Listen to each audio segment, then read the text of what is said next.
पहा आपलं crash course सुरू आहे, त्याच्यातला पहिला 1.1 मधला पहिला उदाहरण ती आहे कृतीमध्ये समीकरण दिलेले आहेत 5x + 3y = 9, 2x - 3y = 12. त्याला समीकरण नंबर 1, ह्याला समीकरण नंबर 2 दिलं.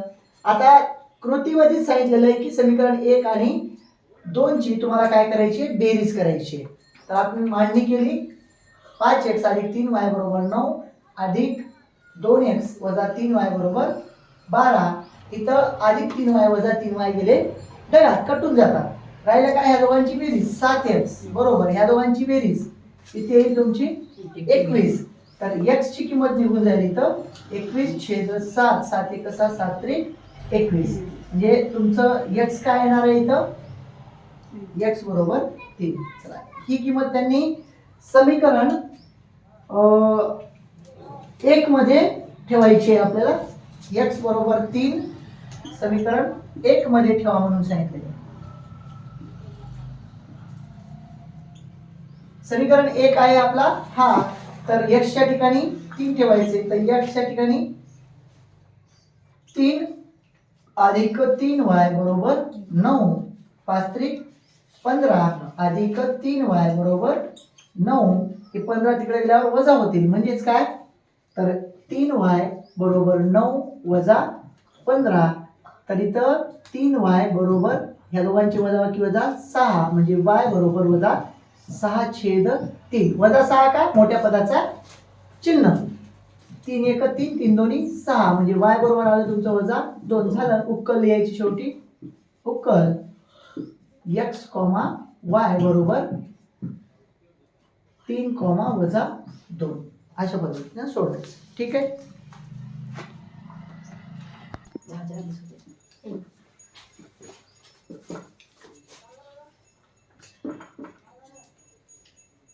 सराव संच 1.1 मधला दुसरा प्रश्न आहे. दुसऱ्या प्रश्नामध्ये त्यांनी विचारलेलं आहे खालील एक सामायिक समीकरणे सोडवा. खालील एक सामायिक समीकरणे सोडवा असा प्रश्न आहे. तर दिलेल्या समीकरणांना आपल्याला सोडून घ्यायचे. पहिलं समीकरण आहे, पहिल्या समीकरणाची जोडी आहे 3a अधिक 5b बरोबर 26. 3a अधिक 5b बरोबर 26 आणि त्याच्या जोडीचा आहे a अधिक 5b बरोबर 22. a अधिक 5b बरोबर 22. ह्याला समीकरण नंबर 1 द्या, ह्याला समीकरण नंबर 2 द्या. आता थोडं विचार करायचं काय, तर मी तुम्हाला नेहमी सांगत असतो समीकरणामध्ये सारखं काही दिसत आहे का. सारखं काय, तर इथं 5b आहे, इथं पण 5b आहे, दोन्ही पण अधिक आहे. ठीक आहे. त्यानंतर ना ह्या दोन्ही सारखे चिन्ह असल्यामुळं आणि हे तर सारखेच आहे, वजाबाकी करायची. जेव्हा अधिक अधिक असेल किंवा वजा वजा असेल त्यावेळेस काय करायची, वजाबाकी करायची. तर काय लिहिणार मग, समीकरण 1 व समीकरण 2 ची वजाबाकी करू. आता दोन्ही समीकरण लिहून घ्यायचे. 3a अधिक 5b बरोबर 26. आता वजाबाकी करायची. थोडं खालचे जे काही समीकरण असतील त्यांचे चिन्ह बदलून घ्यायचे आपल्याला. त्या a अधिक 5b बरोबर 22 चिन्ह बदलायचे. काय हे तर वजा, थोडक्यात खालच्या एकाच समीकरणाला आपण गुणून घेतोय. लक्षात घ्या, हे अधिक आहे वजा करा, हे अधिक आहे वजा करा, इथे काहीच नाही, म्हणजे अधिक असतं भूतासारखं ते वजा करा. आता सोडवायचं. 3a इथं काहीच नाही, म्हणजे इथं पण भूतासारखा 1 असतो. 3 मधून 1 गेला राहिला 2a, मोठ्या पदाचं चिन्ह अधिक म्हणून अधिक, हे गेले ढगात. ह्या दोघांची वजाबाकी 26 मधून 22 गेल्यावर जातात 4, मोठी संख्या 26 आहे म्हणून अधिक 4. तर a बरोबर काय आहे तुमचं 4/2. हे दोन ह्याच्या छेदामध्ये जातील. 2 1 2 2 दोन्ही 4, म्हणजे a बरोबर आलं तुमचं 2. ही किंमत आपण समीकरण 1 किंवा 2 मध्ये ठेवून द्यायची. उत्तर निघून जाते. आपण छोटं वाटतंय हे इथे ठेवा. समीकरण 2 मध्ये a बरोबर 2 ठेवून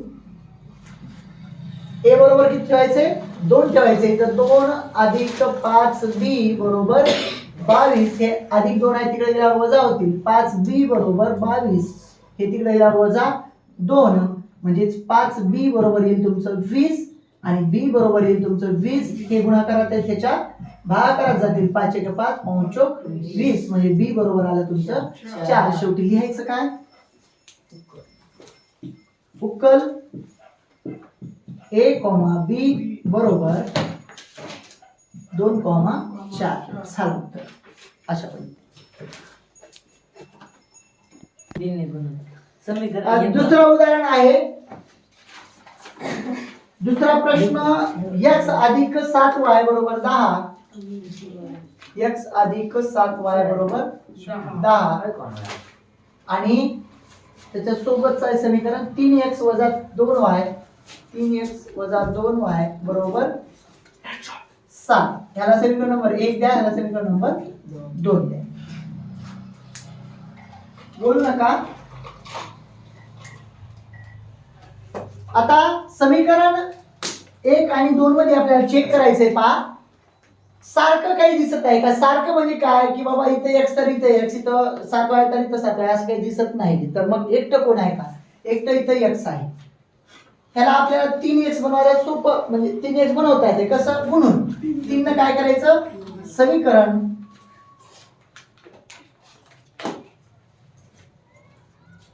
एक ला 3 ने गुणून इथं 3 ने गुणायचं आहे आपल्याला 3 कंसात x अधिक 7y बरोबर 10 गुणिले 3 दोन्ही बाजूला गुणून घ्यायचे 3 ने x ला गुणा 3x अधिक 3 7 21 y बरोबर 30 ह्याला समीकरण नंबर 3 द्या आपण हे समीकरण कशापासून बनवलं 1 पासून आता 1 चा विचार करायचा नाही आता दोन समीकरण मध्ये इथं 3x इथं 3x आहे पहा हे अधिक आहे हे पण अधिक आहे अशा वेळी आपण काय करत असतो वजाबाकी घ्यायचं इथं समीकरण 2 व समीकरण 3 ची वजाबाकी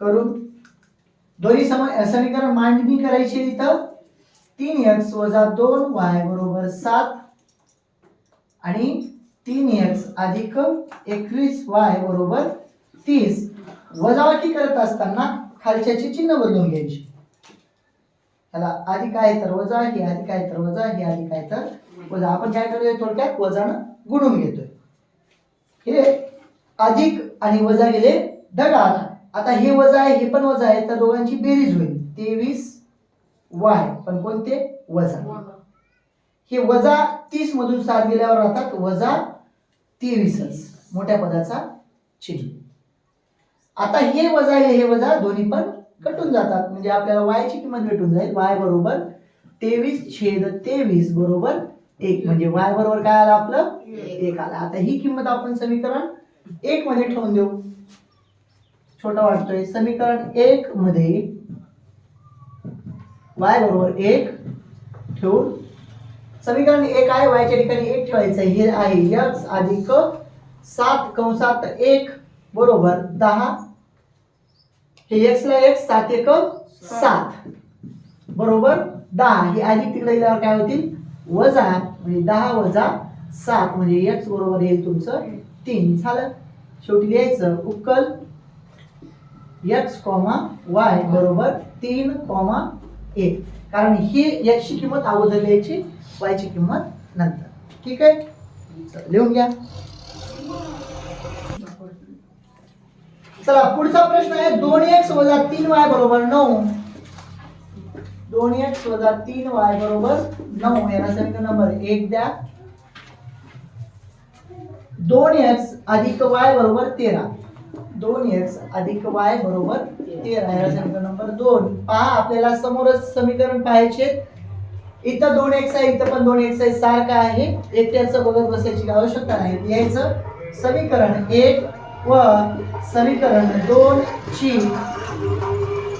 वजाबाकी करू वजाबाकी का करायची आपल्याला कारण इथं अधिक आहे इथं अधिक आहे जेव्हा वजाबाकी करतो ते चिन्ह बदलतात आणि मग ते कटून जातात म्हणून वजाबाकी करायची, मांडणी करायची. 2x वजा 3y बरोबर 9, 2x अधिक y बरोबर 13. आता वजाबाकी करत असताना आपल्याला काय करायचं, चिन्ह बदलून घ्यायचे.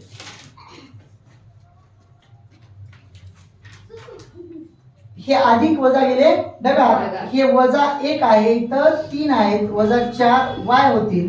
हे वजा 13 मधून गेले तुमचे 9, तर वजा 4 राहतील. हे वजा वजा गेले ढगात. y बरोबर 4/4, 4 1 4, 4 1 4, म्हणजे उत्तर आलं 1. y बरोबर किती आलं 1. तुमचे काय डाऊट असेल सांगा. काय ना सर, चिन्ह वेगळे नाहीत की नाही, तेच नाही सर, हे नाही, हे एक चिन्ह धरून चालायचं ना ते. आपण काय कटवण्यासाठी प्रयत्न करतोय हे. ते कटून हा? तर आता y ची किंमत कुठं, समीकरण 1 किंवा 2 मध्ये कुठे ठेवा, 2 मध्ये ठेवा. आपण समीकरण 2 मध्ये y बरोबर 1 ठेवून इथं y च्या ठिकाणी आपण किती ठेवणार आहोत, 1, म्हणजे 2x अधिक 1 बरोबर 13. 2x बरोबर 13, हे अधिक तिकडे गेल्यावर वजा 1, म्हणजेच 2x बरोबर 12, म्हणजे x बरोबर 12. हे ह्याच्या भागाकार जातील, 2 1 2, 2 सकम 12, x बरोबर तुमचं आलं 6. शेवटी लिहायचं उकल x, y बरोबर 6,1. 7 फास्ट मध्ये लिहून घे. पुढचं उदाहरण आहे 5m वजा 3n बरोबर 19. 5m वजा 3n बरोबर 19, ह्याला समीकरण नंबर 1 द्या. हे चौथं उदाहरण आहे. आणि m वजा 6n बरोबर वजा 7, m वजा 6n बरोबर 7 असं उदाहरण आहे. ह्याला समीकरण नंबर वजा 7 आहे, वजा 7, ह्याला समीकरण नंबर 2. आता याच्यामध्ये सारखं तर दिसत नाही, पण एकटं m आहे, ह्याला 5 करून टाकू आपण. किंवा समीकरण 1 ला तुम्ही 2 ने जर गुणला तर इथं 6 होऊन जाते. कसंही केलं तरी काही अडचण नाही. तर आपण इथं 5 न गुणलं तरी जमतंय, किंवा ह्याला 2 न गुणलं तरी इथं 6n होईल. तसंही केलं तरी चालतंय. वाटलं तर आपण काय करू, मग समीकरण 1 ला 2 ने गुणू. समीकरण 1 ला आपल्याला 2 न गुणायचे. 2 कंसात 5m वजा 3n बरोबर 19 गुणिले 2. 5 2 पंचे 10, m वजा 6n बरोबर 19 38. ह्याला समीकरण नंबर 3 द्या. आपण समीकरण 1 पासून समीकरण 3 तयार केला आहे. मग आता समीकरण 1 चा विचार करायचा नाही. आता समीकरण 2 आणि समीकरण 3 मध्ये जर तुम्ही पाहिलात, इथं वजा 6n आहे, इथं पण वजा 6n आहे. मग अशा वेळी वजाबाकी करायची. लिहायचं समीकरण 2 व समीकरण 3 ची वजाबाकी करून लिहायचे. तुम्हाला बोल नका, m वजा 6n बरोबर वजा 7, आणि हा समीकरण आहे 10m वजा 6n बरोबर 38. तर तुम्हाला काय करायचे, वजाबाकी करत असताना एक खालच्या समीकरणाचे चिन्ह बदलून घ्यायचे. हे वजा आहे, अधिक आहे, वजा करा. हे वजा आहे, याला अधिक करा. हे अधिक आहे, याला वजा करा आणि सोडवायचं. पहा, हे वजा 6n आणि हे अधिक 6n गेले ढगात. हे वजा 10m आहे, इथं काहीच नाही, म्हणजे उतासाका 1 असतो. 10 मधून 1 गेला, राहिला 9m. मोठ्या पदाचं चिन्ह वजा आहे म्हणून वजा लिहायचं. इथं दोघांचं पण चिन्ह वजा असल्यामुळे वजा म्हणजे थोडक्यात बेरीज होणार. तर काय होईल, इथं बेरीज, इथं 45. दोघांची बेरीज 45. मग लिहायचं. आता इथं पहा, हे वजा आणि हे वजा मात्र गेले कटून जातात. राहिलं काय मग आता, m बरोबर 45/9, 9 1 9, 9 9 5 45, म्हणजे तुमचं m बरोबर किती आलं 5. समीकरण 2 मध्ये ठेवून देऊ आपण. समीकरण 2 मध्ये m बरोबर 5 ठेवू. एमच्या ठिकाणी 5 वजा 6 n आणि इकडे बरोबर वजा 7. आता हे 5 अधिक आहे तिकडे गेल्यावर काय होतील वजा होतील म्हणजे वजा 6n बरोबर वजा 7. हे इकडे गेल्यावर वजा 5. हे वजा 6n जशाला तसे ह्या दोघांची बेरीज होईल वजा 12. आता परत हे वजा वजा गेले ढगात कटून जातात म्हणजेच n बरोबर 12. हे भागाकारात गेल्यावर 6 1 6 6 2 12 म्हणजे n बरोबर आलं तुमचं 2. शेवटी लिहायचं उकल m, n बरोबर 5, 5, 2 झालं. डन.